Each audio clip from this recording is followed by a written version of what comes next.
Hey everyone, and welcome back to another video. And in this video, I'm going to show you how to change the page size of Google Documents. Now this video is going to be particularly useful for individuals. Let's say that you want to go ahead and change the page size. How do you actually go ahead about doing so? Now this video is going to be short, sweet, and simple, guys. There's not going to be a lot of steps involved. So in order to do this, what you're first going to do is log on to your Google Documents. Then you're going to click on File. And then once you click on File, you're going to see this button here called Page Setup. Go ahead and click on Page Setup. So now here we have a few options. You can apply the page size to a whole document or select the content. You can change orientation as well. Now for the page size, let's change it to a statement, which is 5.5 inches by 8.5 inches.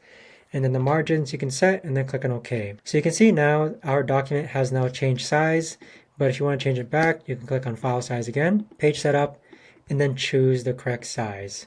By default, it's always set to letter size, which is 8 by 5 inches and 11 inches.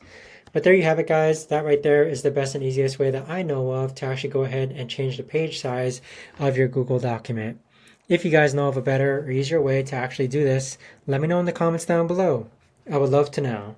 Thanks so much for watching, everyone, and I'll see you guys all in the next video.